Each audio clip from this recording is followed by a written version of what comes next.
Mae'r economi wedi bod yn bwnc llwsg wrth i ni agosau at yr etholiad. A un o'r pethau mwyaf pwysig i fi fi'n credu yw wneud siŵr bod gwleidyddion yn blaenoriaethu Cymru. Yn credu mae'n ddigon hawdd i ni siarad lot am yr Alban, siarad lot am bleidleisio Saesneg i gyfreithiau Saesneg yn unig.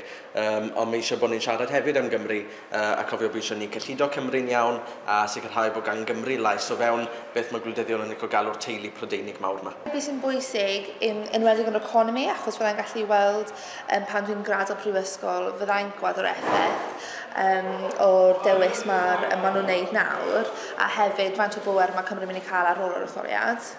Mae'n bwysig bod gan pobl ifanc yn ymwedig dyfodol disglair o'r blaen nhw, a hefyd bod rhyw fath o, falle os oes dim cyfartaledd nawr gan bobl, ond bod gobaith gyda nhw, gallen nhw fod yn gyfartal yn y dyfodol trwy addysg a trwy bod gorwelion pobl yn cael ei ymestyn.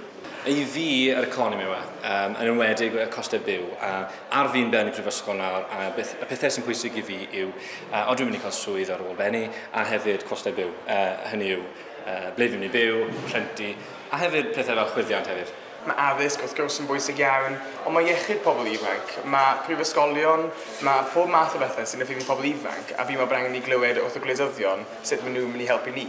I ennill yn bleidlais i, fel athrawes, fysa fe'n bwysig iawn bod yna bolisïau positif iawn tuag at addysg, bod digon o arian a bod gwleidyddiaeth yn cael ei roi ar y cwricwlwm cenedlaethol.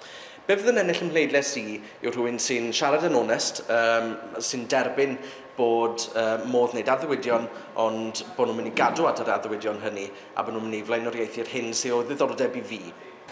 Fi yn meddwl petai ni'n gweld un o'r pleidiau mawr a'i arweinyddion nhw yn trial apelio yn fwy uniongyrchol at pobl ifanc fel fi, neu falle bydde hwnna yn cael rhywbeth o ddanwad ar pwy fydden ni'n bleidleisio.